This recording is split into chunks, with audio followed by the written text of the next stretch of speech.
Hay ciertas afirmaciones y ciertos hechos con respecto a la vida y a la muerte de Jesús, y al observar que los hechos en la vida y la muerte de Cristo confirman las afirmaciones que él hizo con respecto a esos hechos, veremos que se combinan para producir un argumento muy fuerte acerca de que Jesús es mucho más que un mero hombre, que de hecho es un hombre de una naturaleza divina y un hombre que tenía un destino divino. Ahora, para desarrollar nuestra lección, queremos ver primero las tres afirmaciones que Jesús hizo en cuanto a su vida y a su muerte. Ahora, la primera afirmación que Jesús hizo está en Juan 10 y versículos 17 y 18. Jesús dijo: por eso me ama el Padre, porque yo pongo mi vida para volverla a tomar. Nadie me la quita.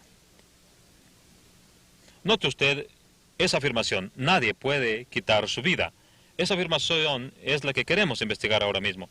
Ahora, el hecho de que diga nadie me puede quitar mi vida equivale a decir que Él tiene poder y control sobre su propia vida y sobre las circunstancias que la afectan. Además, tendría que ser tal como dijo: nadie, ninguno, podría quitarme mi vida. Que eso significa que tiene poder y control sobre la vida de todos los demás. Lo que en realidad está diciendo es que tiene el poder de impedir que alguien le quitara su vida. Quitarle su vida, esa persona no podría hacerlo. Esa es solamente una prerrogativa que Dios puede tener. Pero esta fue la primera afirmación que Jesús hizo. Ahora, he aquí la segunda afirmación, o reclamo, que tenía el poder para dar su vida. En Juan 10 leemos ahora el resto del versículo 18 y dijo: nadie me la quita, sino que yo de mí mismo la pongo. Tengo el poder de ponerla. Note usted que Jesús dijo que Él pone su vida. Él tiene el poder para ponerla. Ahora, quizá alguien haría la observación siguiente: bueno, ¿no podría cualquiera poner su vida cuando esté listo? ¿No es posible que alguno cometa suicidio? Podríamos matarnos a nosotros mismos, disponer de nuestra vida cuando lo deseáramos, ¿o no? Jesús no está hablando de suicidio. Usted sabe, cuando un soldado está en la trinchera y de repente ve una granada y se lanza sobre ella y da su vida porque sus compañeros se salven, eso no es un suicidio. Cristo no está hablando de suicidio. Él está hablando de sacrificarse a sí mismo. Lo que dijo fue que podía dar su vida en el momento que Él escogiera. No solo nadie puede quitarle su vida, sino que dice tener el poder de darla en el momento en que Él lo decida así. Ahora, esto es interesante porque hay ciertas situaciones en las que los seres humanos se encuentran y en que no pueden quitarse la vida. Y en la crucifixión, como veremos después, es una de esas ocasiones. Así que Cristo ha hecho dos reclamos ahora. Número uno, dijo que nadie podía quitar su vida, y número dos, dijo que tiene el poder de ponerla, y número tres, ha hecho afirmaciones en cuanto a su muerte, pero las ha hecho con respecto a la manera de su muerte y con respecto al tiempo de su muerte. Ahora, queremos ver antes que nada que no simplemente dijo que moriría, sino que moriría de cierta manera. En Mateo 16, 21 empieza a decir a sus apóstoles que iría a Jerusalén y que sería maltratado por los escribas y los fariseos y los ancianos y los sacerdotes. Y dice, y ser muerto. Pero no dice cómo. Pero en Mateo 20, 19 dijo que moriría por crucifixión. Así que esta es una forma de predecir que moriría. La mayoría de nosotros creemos que moriremos si Jesús no viene primero, pero él dijo que moriría por medio de la crucifixión, lo cual es completamente contrario a la forma en que usted esperaría que un judío muriese, especialmente a manos de otros judíos. Pero en el libro de Juan, capítulo 3, versículo 16, dice que como la serpiente fue levantada en el desierto, así debe ser levantado el Hijo del Hombre, para que cualquiera que mire a él tenga vida eterna. Ahora, ¿qué es esto de ser levantado? Bueno, es la muerte mediante crucifixión. Sabemos esto por lo que está consignado en Juan 12, donde Jesús dijo, en el versículo 32, y yo, si fuere levantado de la tierra, a todos traeré a mí mismo. Y enseguida Juan explica, y decía esto dando a entender de qué muerte iba a morir. Ahora, nosotros sabemos que murió por crucifixión, así que la manera misma de su muerte, al ser levantado, era la muerte en la cruz. Así que Cristo predijo lo concerniente a su muerte, y afirmó que moriría de una cierta forma. Y ahora recuerde que cuando Jesús murió en la cruz, se cumplió una profecía. Y eso será muy significativo para nosotros en un momento, cuando veamos que se hicieron intentos de asesinarlo en varias ocasiones diferentes. Ninguna de ellas exitosamente. Luego hay otra situación, otra afirmación, acerca de la situación de su muerte. Dijo que moriría en un momento específico. Yo creo que uno de los estudios de la Biblia más fascinantes en su Nuevo Testamento es la afirmación en cuanto a la hora de Cristo. Y esto habla de Cristo como un hombre real del destino. Ahora, en el libro de Juan, capítulo 2, encuentra usted el registro de Cristo en las bodas de Caná de Galilea. Juan, siendo testigo ocular y partícipe de esto, registra el histórico momento. Dice que el vino se terminó. Ahora, según lo que yo he estudiado, si se acababa el vino en una ocasión como esta, hubiera sido una gran vergüenza para el novio y la novia. Y esto los apenaría en extremo. María estaba en la boda. Tan pronto como se supo que se había terminado el vino, se vuelve a su hijo y le dice, en versículo 3, ¿no tienen vino? Bueno, eso no fue una afirmación sin intención, no era mera curiosidad, solo para conversar. ¿No es obvio? Juan registra precisamente la razón por la cual María dijo esto. Fue porque ella esperaba que su hijo hiciera algo al respecto. Pero Jesús inmediatamente le contestó y dijo, aún no ha venido mi hora. De todas formas prosiguió y convirtió el agua en vino, y el versículo 11 dice, y manifestó su gloria.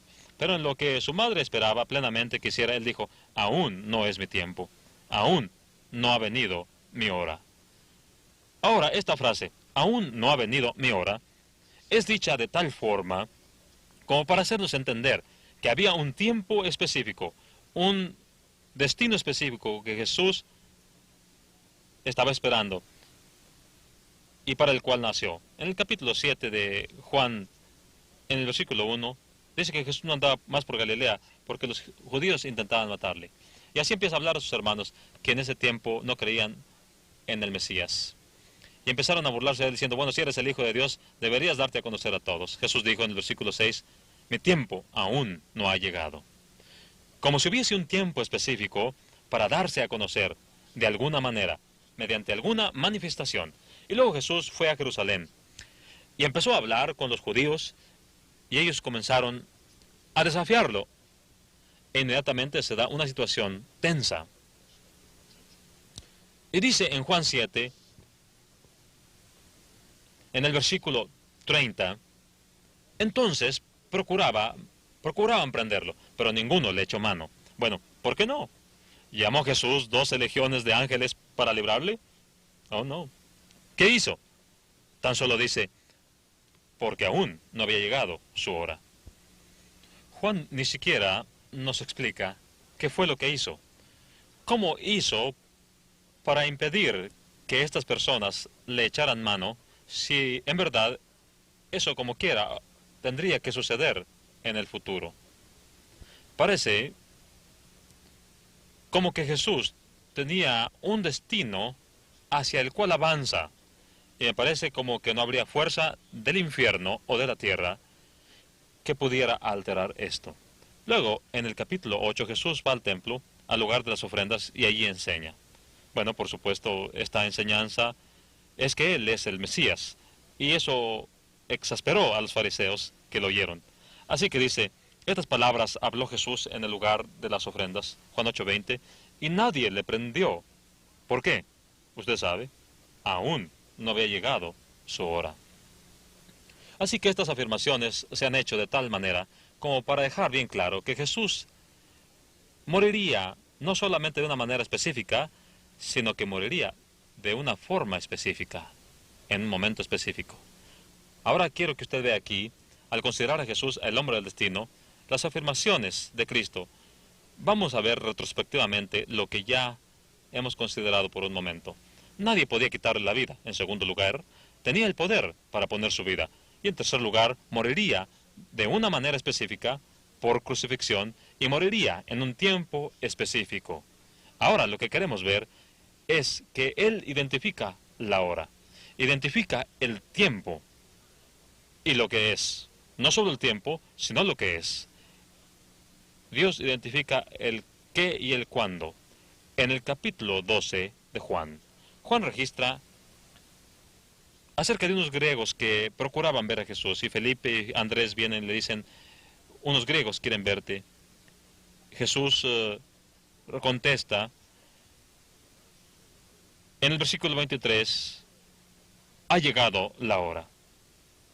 Pero cuando estos gentiles buscaban a Jesús, sea cual fuere nuestra deducción, sabemos que en ese momento Jesús dijo, ha llegado la hora, y luego inmediatamente dice, la hora ha llegado de que el Hijo del Hombre sea glorificado. Así que es la hora de su gloria. Empieza a decir inmediatamente, si se toma un grano de trigo, se tira en la tierra, muere y traerá vida. Y dice, así ocurre conmigo. Tengo que morir para darles vida, y ustedes tienen que morir para salvar su vida eternamente. Sí, es la hora de su muerte. ¿Pero qué es esta hora? Es la hora de su muerte. Así que dice aquí en el versículo 27, ahora está turbada mi alma. ¿Y qué diré? Padre, sálvame de esta hora. La idea es, no, mas para esto he llegado yo a esta hora. Finalmente la hora ha llegado. La hora ha llegado para que Cristo muera. Y esa hora es la de su glorificación. Pero no solo es la hora de su muerte. Dice en Juan capítulo 13, versículo 1, antes de la fiesta de la Pascua, sabiendo Jesús que su hora había llegado, para que pasase de este mundo al Padre, he aquí entonces la hora a la que finalmente había llegado, la hora de su destino, la hora de su muerte, de su sepultura, de su resurrección y de su ascensión de regreso al Padre. Esta es la hora, no una hora de 60 minutos, sino un momento en el tiempo, el evento más crítico, crucial, más maravilloso, horrible y hermoso de todos los que han ocurrido en la historia, la hora de su sepultura, de su resurrección y de su ascensión al Padre. Esta es la hora de la muerte de Cristo. Ahora, todo esto muestra entonces que Jesús es un hombre del destino. Nació para un destino. Nació para morir sobre la cruz, y no de otra manera. Nació para ser resucitado, morir y ser resucitado para regresar nuevamente al Padre. Y todo esto sería prueba de su naturaleza divina y de sus reclamos de poder salvarnos del pecado, la muerte y el infierno. ¡Qué maravilloso! Lo que queremos ver ahora son los hechos de su vida y su muerte, y cómo respaldan las afirmaciones que hizo con respecto a esa vida y a esa muerte. En primer lugar, notemos que todos los intentos que se hicieron de matar a Jesús fallaron por completo. Recuerde lo que digo, nadie puede quitar mi vida. Veamos si no hizo valer esa afirmación. ¿Qué aprende usted en Mateo 2? El primer capítulo de Mateo y el segundo también. Ahí aprendemos del nacimiento de Cristo. Y luego Herodes, muy inseguro, Herodes el asesino y el traicionero, oyó de Cristo, entendió que era el Mesías de la profecía e intentó matarlo a espada. Y la Biblia dice que él fue llevado de la tierra de Judea a Egipto, donde estaba seguro. Intentaron matarlo a espada y fue un fracaso. Quiero que vaya conmigo al libro de Lucas capítulo 4, a uno de los eventos más dramáticos, más sorprendentes, según yo lo veo, que ocurrieron en la vida de nuestro Señor Jesucristo. Intentaron matarle. El registro de esto está en el capítulo 4, versículos 16 al 30. No tendremos tiempo de leer esto, pero aquí está la historia. Jesús va a la sinagoga en Nazaret. Ahí hay un acuerdo con el ministro de la sinagoga, y esa era la costumbre. Tomaba el libro de Isaías y a leer en el capítulo 61, es el lugar donde se encuentra el pasaje del gran siervo, donde dice que Jehová derramaría su espíritu en el siervo de Dios y daría libertad a los cautivos. Y Jesús leyó el pasaje en la sinagoga, Y dice que los ojos de todos en la sinagoga estaban fijos en Jesús, mientras las palabras de gracia salían de su boca. Y dijo, hoy se ha cumplido esta escritura delante de vosotros. Pero tuvieron dudas. Dijeron, esto no puede ser así. No puede ser el Hijo de Dios. Lo hemos conocido desde que es un niño. Así que no puede ser él. Jesús dijo, ningún profeta es acepto en su propia tierra. Y enseguida empezó a hacer afirmaciones que ofendieron a estas personas, cuando en realidad debieron haberlos iluminado. Pero dice en el capítulo 4 de Lucas, empezando en el versículo 28, al oír estas cosas, todos en la sinagoga se llenaron de ira y levantándose, le echaron fuera de la ciudad y le llevaron hasta la cumbre del monte sobre el cual estaba edificada la ciudad. Yo he estado allí en ese lugar. En 1966, cuando hice un viaje a las tierras bíblicas, fuimos a la ciudad de Nazaret. Y ahí se puede ver el precipicio. Y abajo está la otra parte de la ciudad. Bueno, ya había pensado acerca de esto, por supuesto. Ciertamente uno moriría si saltara al precipicio. Y ellos tenían todas las intenciones de tirar a Jesús al borde y matarlo. Aquí está, pues, la chusma, y están enardecidos, y hacen todo lo posible por matar a Jesús. Y hacen el intento, lo llevan al borde del precipicio para tirarle de cabeza, y Lucas registra lo que oyó del testigo presencial. Dijo en el versículo 30, pero él pasó por en medio de ellos y se fue. Maravillosa afirmación. No dice que haya llamado a 12 legiones de ángeles para salvarle. No dice que haya usado magia para paralizar a todos. No. No, de ninguna manera. Solo dice que él, pasando por en medio de ellos, se fue. El escritor no lo entiende, no lo explica. No entendemos cómo lo hizo. El caso es que ejerció una prerrogativa divina que solo Dios podía tener y que no podemos explicar si nos lo pidieran. Tan solo pasó entre la multitud y siguió su camino. ¿Por qué? Porque su hora no había llegado. Así que aquí tenemos la combinación de dos cosas. No solo su afirmación de que nadie puede quitar su vida, y parece que lo cumple, ¿cierto? Pero es porque la hora de su muerte aún no había llegado. Y no iba a ser matado por espada o por caer en un precipicio y romperse el cuello. Luego en el capítulo 7 del libro de Juan, Jesús está en Jerusalén. Y aquí él ofende a los fariseos con sus afirmaciones, y los fariseos se ponen celosos al escucharlo hablar a las multitudes. Y en Juan 7, versículo 32, los fariseos oyeron a la multitud murmurar estas cosas con respecto a él, y el principal de los sacerdotes y los fariseos la tomaron.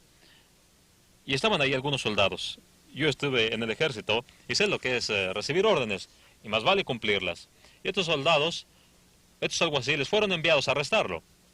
Y luego dicen en el 45 y 46 que los oficiales vinieron al principal de los sacerdotes y los fariseos y les dijeron, ¿por qué no lo habéis traído?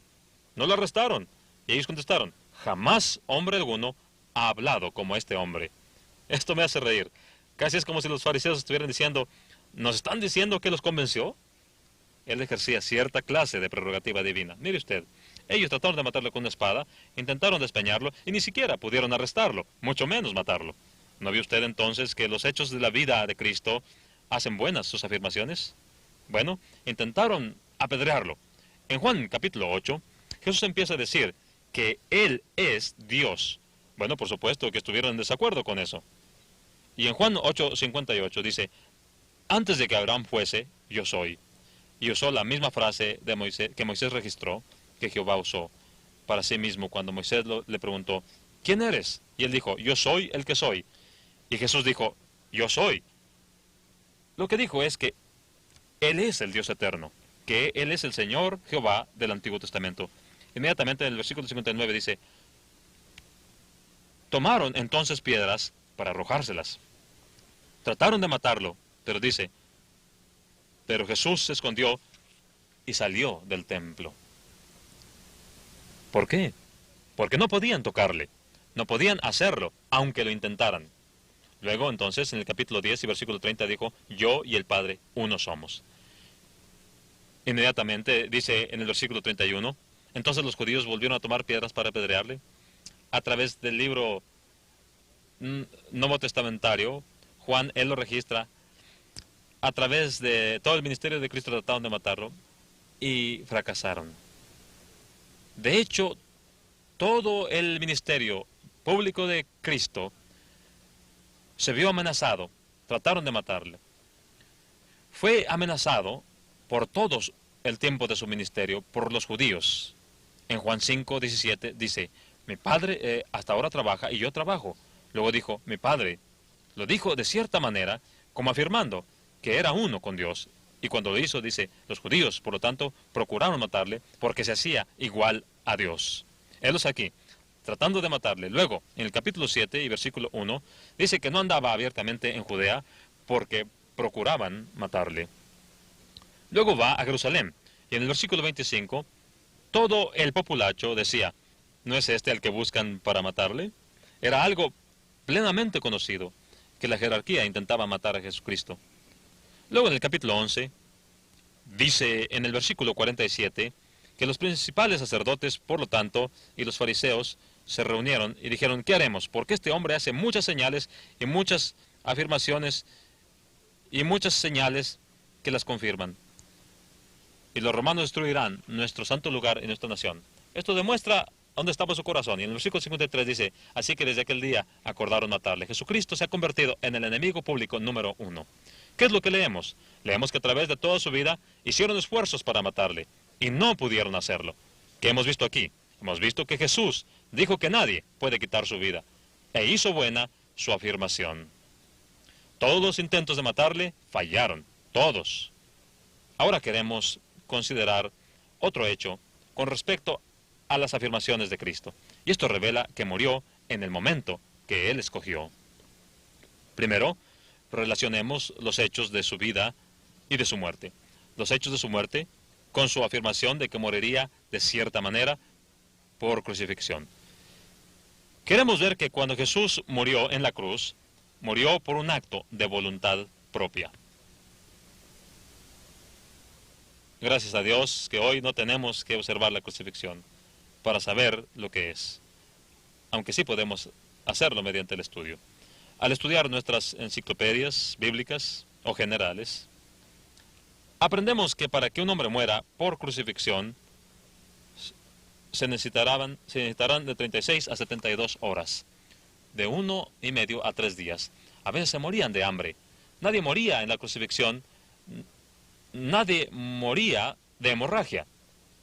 No se perdía mucha sangre. Así no morían.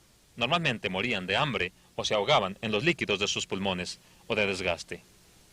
Se tiene noticia de que un hombre duró tanto como 9 días. Era un castigo cruel y doloroso. Era horrible. Pero nuestro Señor dijo que Él moriría cuando estuviera listo para ello. Dijo, tengo el poder de poner mi vida. ¿Cree usted que habría alguien a quien le gustaría dar su vida en la cruz? Pero el tiempo de muerte en la cruz era de 1,5 a 3 días. Pero aquí lo sorprendente. En el libro de Marcos dice que Cristo murió, en el capítulo 15, que murió en 6 horas. Esta es una de las cosas más maravillosas que podemos leer. En el libro de Juan, en el capítulo 19, dice en los versículos 31 al 33, que vinieron a romper las piernas de los ladrones y hallaron que Jesús ya estaba muerto. He aquí ahora lo que queremos hacer notar. Permítame leerle de mi libro sobre este asunto. Donde Marcos nos dice que Jesús fue crucificado a la hora tercia, a las 9 de la mañana más o menos, y que murió a la hora novena, como a las 3 de la tarde, la importancia de este hecho nunca podrá ser sobreenfatizada. Si Jesús hubiera seguido vivo más del tiempo que ordinariamente se necesita para morir en la crucifixión, no hubiera habido evidencia de que ejerció su divina prerrogativa por un acto de su propia voluntad de poner su vida, como había dicho antes. Hubiera parecido que murió como cualquier otro hombre hubiera muerto en la cruz. Era, por lo tanto, necesario que la muerte viniera temprano, cuando aún la fuerza fluía por su cuerpo. Tenemos razones para pensar que un hombre común habría sobrevivido al horror de la crucifixión si hubiera sido bajado de la cruz después de solo 6 horas. Pero, sorprendentemente, Jesús murió en la cruz en 6 horas. Ahora, esto lo deja claro. Creo que explica fácilmente la sorpresa que Pilato se llevó cuando en Marcos 15, José de Arimatea pidió el cuerpo de Jesús. Y Pilato se maravilló de que ya estuviera muerto, y llamó al centurión del grupo de ejecución y se enteró por él de su muerte. No lo esperaba, y solo hay una conclusión, que este hombre murió cuando él estaba listo. Juan 19:30 dice, y habiendo inclinado la cabeza, entregó el espíritu. Así que murió por su propia voluntad. Hizo buena su afirmación. Tengo poder para ponerla. ¿Qué estamos diciendo pues aquí? Nadie podía quitar su vida. Tenía que morir en un tiempo específico, de una manera específica, y los hechos de su vida lo respaldan. Todos los intentos por matarle fallaron, y murió por crucifixión, no apedreado, y en el momento de su propia elección. Bueno, esto respalda la afirmación del centurión. Esto explica por qué, cuando Cristo murió, dicen Marcos 15:39, que el centurión de la escuadra de ejecución estaba allí. Vio cuando entregó el espíritu, y dijo, este hombre era hijo de Dios. ¿No es esa la afirmación de un pagano? Este hombre estaba sumamente asombrado de lo que sucedió en la cruz. Él sabía que esto era contrario a lo que podía esperarse de la crucifixión. Lleguemos pues a algunas conclusiones. Las afirmaciones de Cristo se confirmaron con su vida y su muerte. Todos los hechos son contrarios a las expectativas normales de la muerte y la agonía de la muerte. Él murió en 6 horas. Eso no era de esperarse, pero murió. ¿No respalda esto las afirmaciones del Señor? Pregunta, ¿de dónde vino tal poder que Jesús tenía? ¿De dónde vino el dominio que tenía? En segundo lugar, ¿podemos razonablemente esperar tal poder y tal control sobre las vidas y las circunstancias de otras personas, así como la suya propia? Usted no puede esperar eso de un mero hombre. ¿Qué es lo más razonable? ¿Qué es más razonable creer? ¿Es razonable creer que Jesús era un mero hombre? ¿Es razonable creer que lo que dijo ser era el Hijo de Dios en poder? Cristo nuestro Redentor. Yo escojo creer que Él es nuestro Salvador resucitado. ¿Usted no?